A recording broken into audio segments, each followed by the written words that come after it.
Reddit pregunta: expresos de Reddit, ¿qué es lo más brutal que han visto en la cárcel? No es mía, pero sí la historia de mi papá. La cárcel en la que estaba tenía un montón de pandillas que estaban organizadas por raza. Una en particular era conocida por sus reglas bien estrictas de respeto y sus normas que sus integrantes tenían que cumplir. Había todo un protocolo intenso para manejar a los que rompían esas reglas, y tenían una cantidad alucinante de contactos. Al parecer, había un tipo ahí con una esposa y 2 niñitas que lo esperaban para cuando saliera. Se puso que él estaba teniendo intimidad con otro recluso más débil, en contra de su voluntad. Esa era una falta muy grave a las normas de la pandilla. Cuando el líder de la pandilla se enteró, le dio al tipo una de 2 opciones: admitir lo que había hecho con su esposa durante las visitas, o que lo dejaran hasta muerto a golpes en su celda, y que el líder se lo explicara después a ella de por qué pasó. Anécdota de un compañero de trabajo que anteriormente había sido sargento de guardia en una prisión. Un interno de gran tamaño ingresó al centro penitenciario con una bolsa de colostomía debido a una condición médica previa. Tiempo después terminó en el área de enfermería con una infección muy grave y una fiebre extremadamente alta. Según contaron, los médicos descubrieron que había sufrido repetido abuso dentro de la prisión, lo que le provocó complicaciones de salud muy severas. Su estado empeoró rápidamente debido a las infecciones y otros problemas médicos derivados de las lesiones que presentaba. Se decía que finalmente falleció a causa de las complicaciones y de una infección generalizada que su organismo ya no pudo combatir. La historia me recordó a la de un amigo que trabajó como enfermero de urgencias en un hospital que recibía internos trasladados desde una prisión cercana cuando necesitaban atención especializada. En una ocasión atendieron a un recluso mucho más joven que también utilizaba una bolsa de colostomía debido a heridas sufridas años antes en un episodio de violencia. Mi amigo contó que el paciente llegó con múltiples infecciones y diversas complicaciones médicas que requerían tratamiento inmediato. El equipo médico tuvo que administrarle medicamentos intravenosos muy potentes y mantenerlo bajo observación constante durante bastante tiempo. Según él, fue uno de los casos más difíciles y tristes que le tocó ver durante su carrera, no solo por la gravedad de las complicaciones, sino también por las circunstancias que habían llevado al joven a esa situación. Yendo en una dirección distinta a algunos de estos otros comentarios. Mi primer compañero de celda en mi institución de origen se puso horriblemente enfermo y se quejaba de un dolor de panza insoportable, al grado de que ni podía levantarse para el recuento. Los médicos no solo no quiso agendarle una cita para que le revisaran, sino que además se negaron a mandarle enfermeras, porque según ellos, probablemente estaban fingiendo para llamar la atención.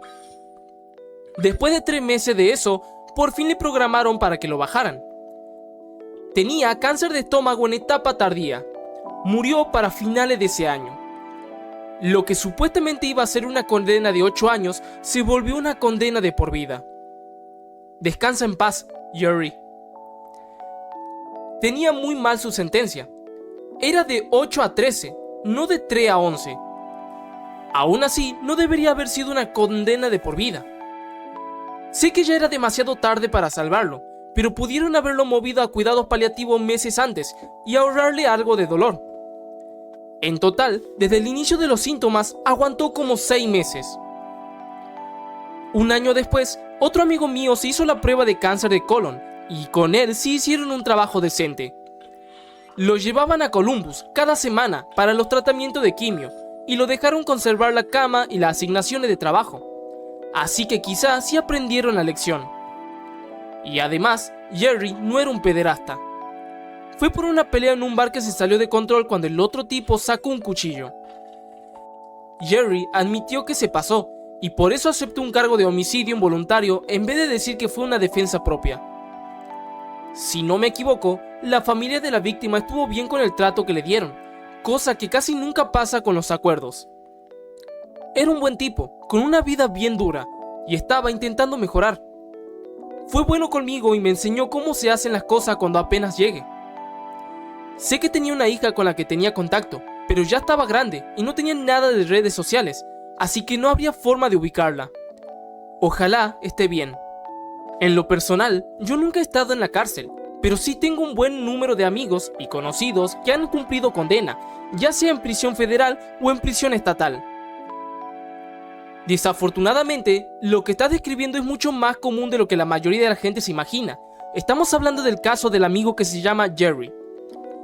La gente muchas veces no recibe el tratamiento médico que necesita, y en algunos casos terminan muriéndose por eso. En vez de atender condiciones que sí se podrían tratar, a menudo los tratan como si ya no fueran humanos, y los ignoran todo el tiempo. Eso sí que da mucha tristeza de ver. Como país, nos gusta hacer como que somos moralmente superiores, porque en la mayoría de los estados no estamos ejecutando gente abiertamente.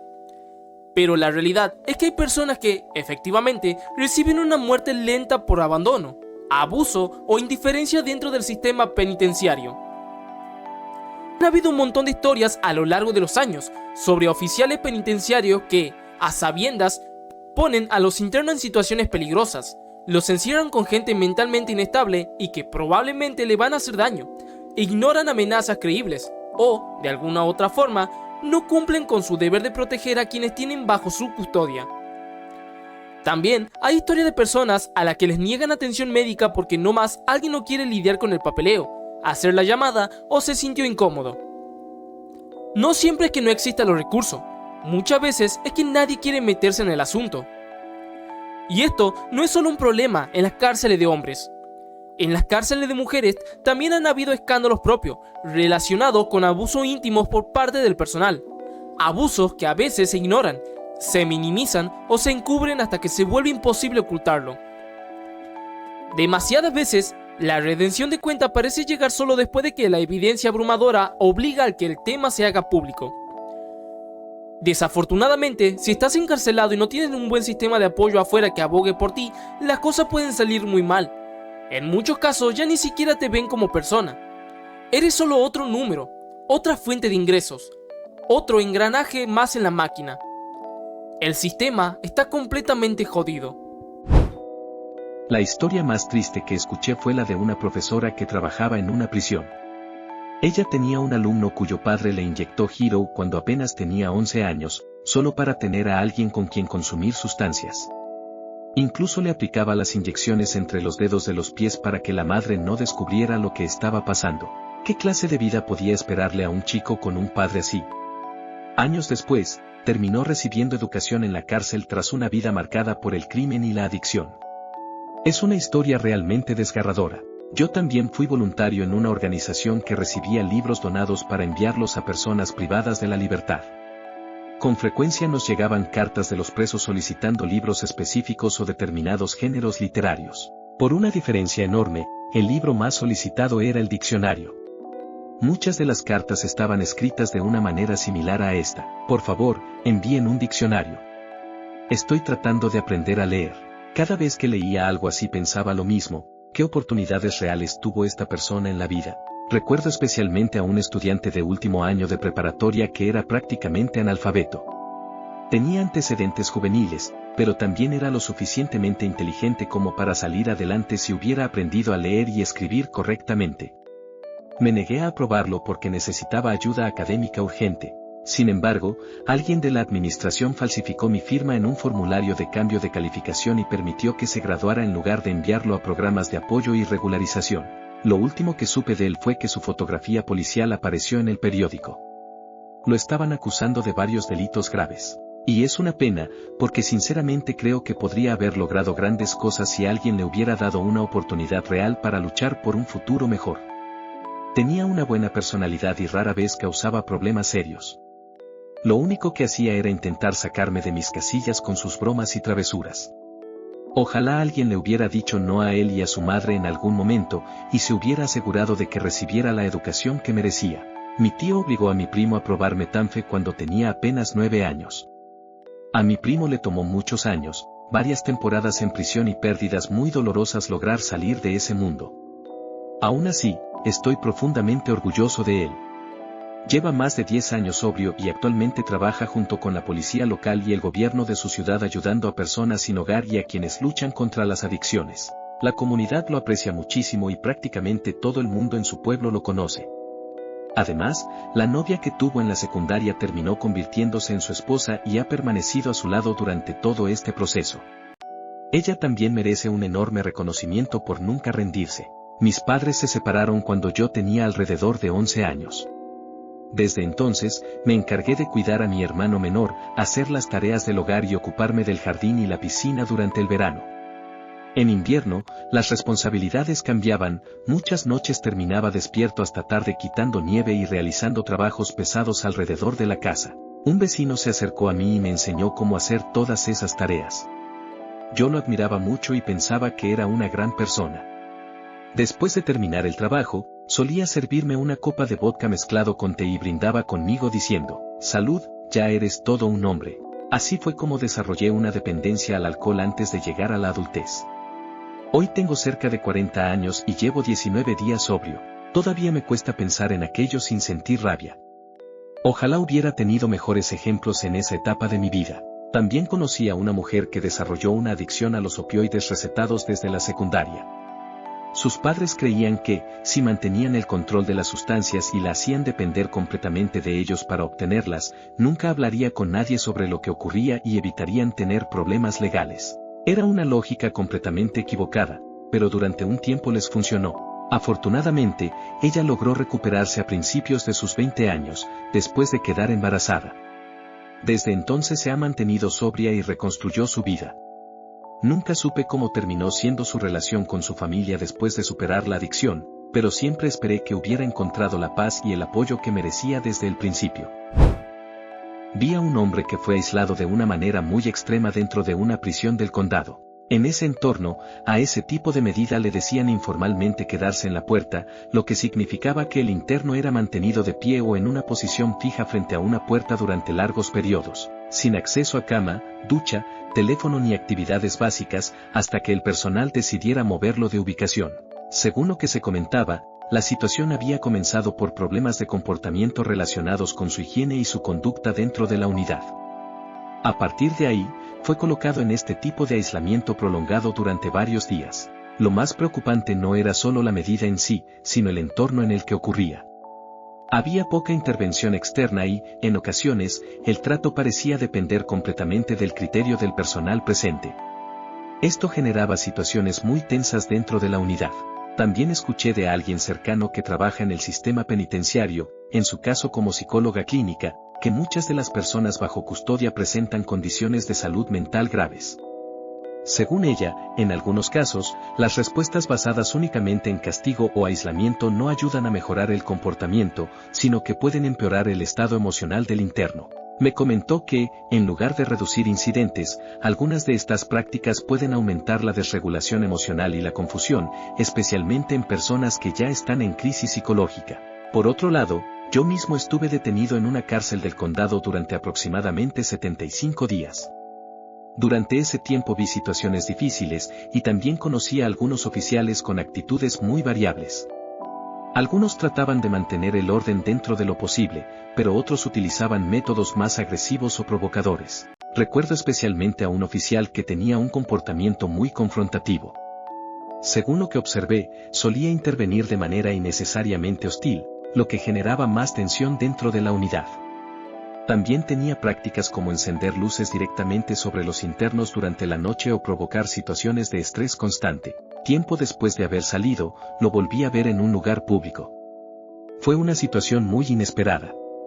No ocurrió ningún enfrentamiento físico ni nada por el estilo, pero sí fue un momento incómodo y cargado de tensión. Cada quien siguió su camino después de ese breve encuentro. Con el tiempo, esa experiencia me dejó pensando mucho sobre cómo funcionan ciertos entornos de detención y cómo las dinámicas entre personal e internos pueden afectar profundamente el comportamiento de todos los involucrados. Este tipo apostó que podía comerse 50 huevos en una hora. Hizo que todos apostaran en su contra, y al final lo logró. No es un preso, es un paramédico de bomberos, pero le han tocado muchas situaciones dentro de las cárceles y centros de detención. En una ocasión respondimos a una llamada por un interno con una pierna rota. Al parecer, el personal de seguridad lo había lesionado durante un ingreso a su celda. El motivo del ingreso fue un incidente grave dentro de la unidad que requirió intervención del equipo táctico de la prisión. La situación se salió de control rápidamente y terminó con el traslado del paciente al hospital. En el camino, el ambiente fue muy tenso y completamente fuera de lo habitual, incluso para un entorno de emergencia. Había mucha actividad, gritos, órdenes cruzadas y un nivel de caos difícil de describir. En otra ocasión, respondí junto a mi equipo a una cárcel por un hombre de unos 30 años con dolor severo de espalda. Al llegar, nos encontramos con un personal táctico de penal retirándose del área y nos dejaron continuar con la atención del paciente. El hombre no estaba fingiendo. Había sufrido un accidente grave años atrás que lo dejó múltiples lesiones en la columna. Poco antes de nuestra llegada, un incidente dentro de la unidad agravó su condición, dejándolo prácticamente inmovilizado. Mientras trabajábamos, el entorno era extremadamente caótico. Personal de seguridad, internos en distintas celdas gritando y una sensación general de tensión constante. Uno de los momentos más extraños fue cuando, desde una celda cercana, un interno no dejaba de llamar la atención durante varios minutos seguidos. Al final, alcanzamos a intercambiar unas palabras breves con él, y mencionó de forma muy emocional que su familia había recibido apoyo médico anteriormente y lo recordaba con gratitud. Fue un momento breve, pero muy surrealista dentro de todo lo que estaba ocurriendo. También he escuchado historias similares a través de familiares que trabajaban como paramédicos. En una de ellas, fueron llamados a una prisión donde un interno había ingerido objetos que posteriormente le causaron complicaciones internas serias, lo que requirió hospitalización prolongada. En muchos de estos casos, más allá de lo impactante de las situaciones, lo que más llama la atención es que algunos internos parecen buscar deliberadamente permanecer en el hospital el mayor tiempo posible, alejando del entorno de la prisión. Otra historia que me contaron ocurrió en un tribunal. Un acusado, en medio de una audiencia, realizó un comportamiento completamente inusual que dejó a todos en la sala desconcertados. El ambiente se volvió tan extraño que incluso el juez tuvo que intervenir con firmeza para restaurar el orden. Son historias que, más allá de lo impactante o incluso absurdas, muestran lo impredecible y complejo que puede ser el trabajo en entornos de emergencia y justicia. A mi cuñado lo sentenciaron a 180 días de cárcel en el condado de Idaho Falls, Idaho, a finales de los años 2000. Después de unos meses lo movieron a un programa de trabajo en libertad y se hizo amigo de un tipo que dormía en la litera de arriba de él. Ese tipo, le voy a decir Dave, le dijo a mi cuñado que él estaba ahí por cannabis que encontraron en el carro durante una detención de tráfico. Mi cuñado le creyó y se hicieron amigos. Compartían algo de la tienda en la cárcel, comisaría y jugaban cartas, etc.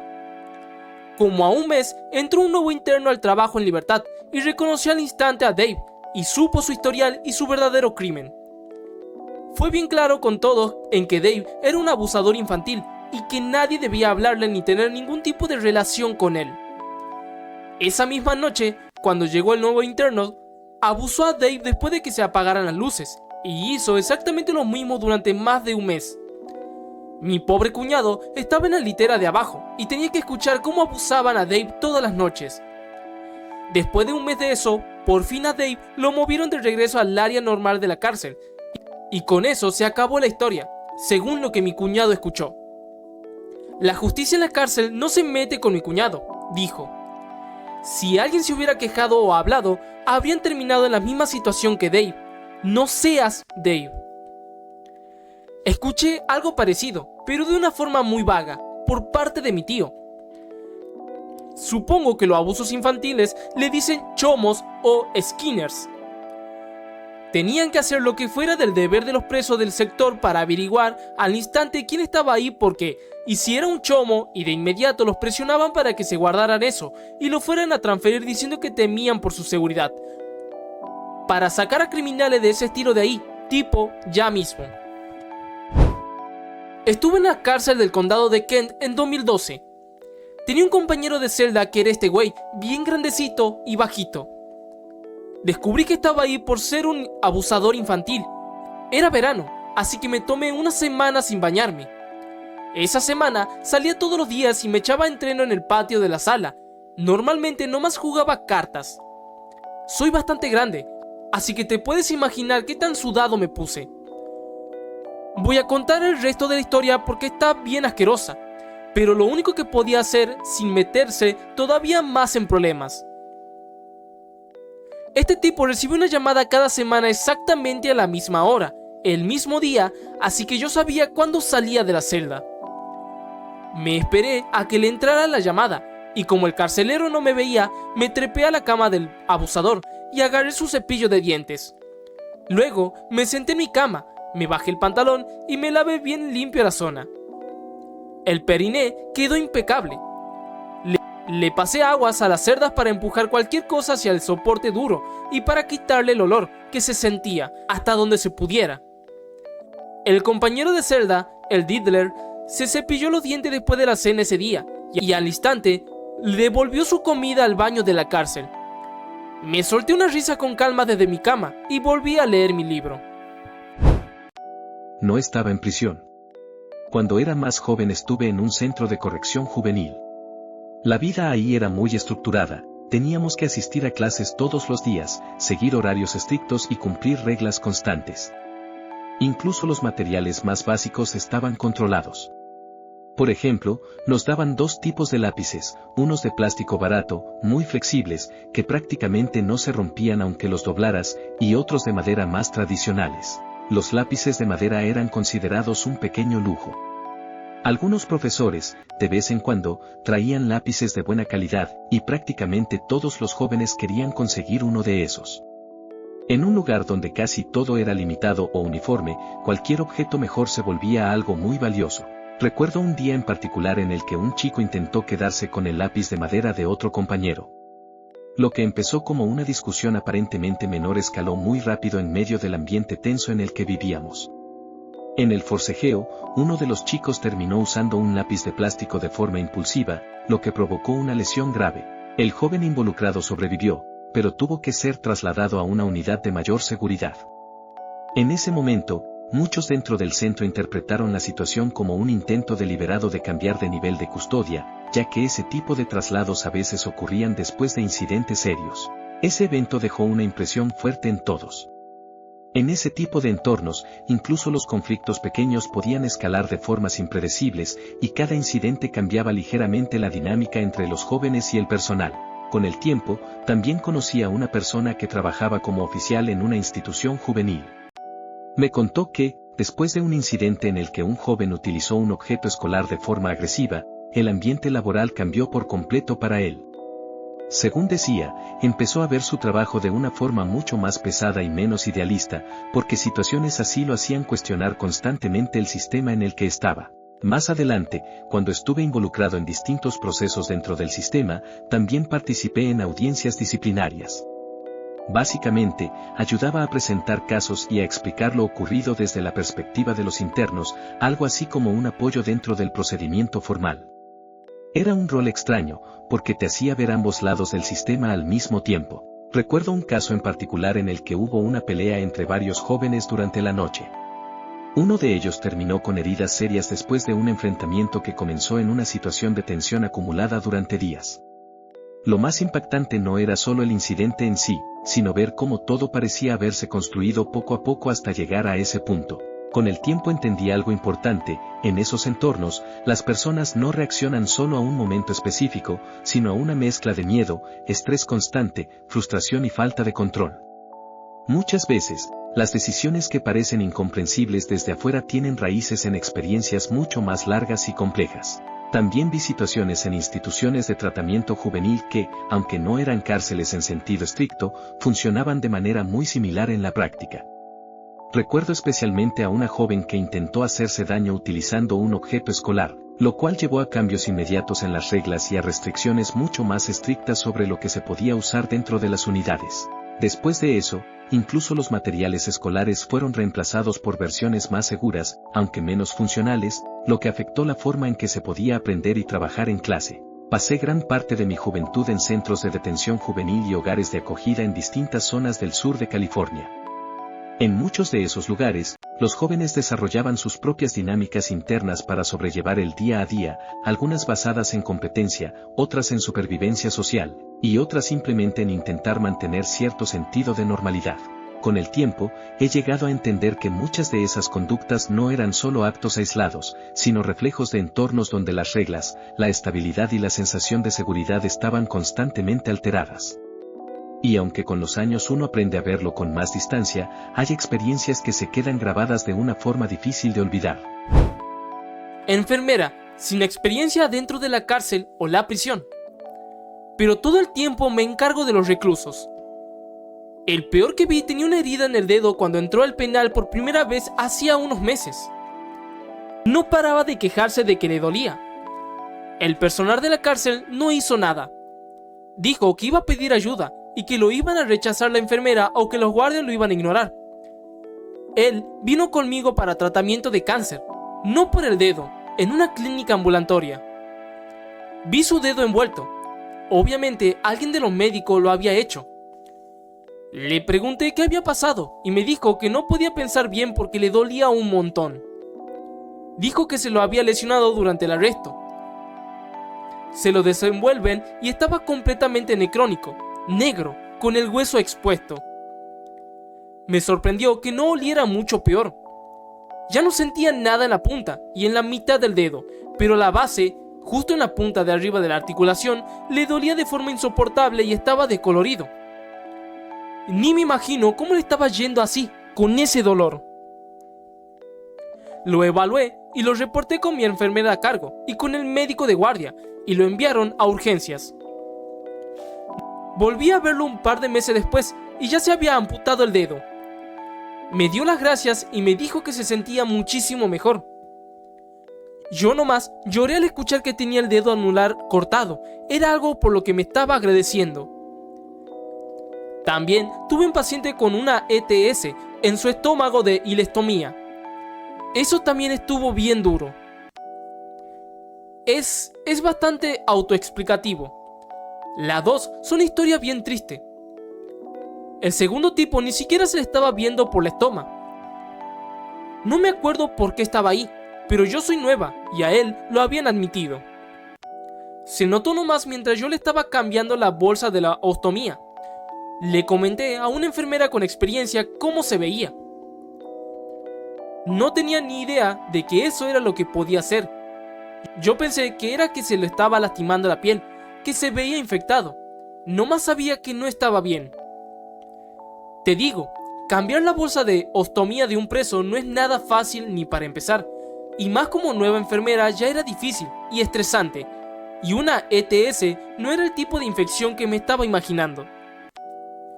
Tuvimos que tomarle muestra con un hisopo, igual que harías con cualquier parte del cuerpo, y era una ETS. Bien triste. El paciente no parecía que le importara. Le dimos antibióticos por vía intravenosa y le regresamos con medicamentos orales al momento del alta. Se supone que se llama filiciquedar, pero a mí me pegó bien feo y me dio mucha tristeza. El paciente se hacía como si no fuera gran cosa. Obviamente ya había pasado antes y estaba acostumbrado. Tenía la guardia cuando tenía 19 años, mi mayor error. Tenía un preso mayor que se me acercó a rogarme que ayudara a su compañero de celda. Lo único que decía era, se lo llevaron, se lo llevaron. Cerré el área y salí corriendo hacia él para averiguar qué estaba pasando. Llegué a la celda en cuestión y vi a 3 reclusos abusando brutalmente en grupo a otro preso, que después supe que estaba ahí por abuso íntimo de menores. Los otros 3 reclusos se enteraron y fueron tras él. Uno de ellos me guiñó un ojo y me preguntó si quería entrar. Dejé ese trabajo poco después. Fue lo más perturbador que he visto en persona. Llamé al equipo de respuesta y al oficial de turno. Ni de chiste me iba a meter en ese lío. Si alguna vez los atacan, los van a transferir a otra unidad, pero yo nunca vi una unidad que fuera solo de personas condenadas por delitos íntimos. La mayoría se la pasan por su cuenta y se quitan de encima a los internos más alborotadores.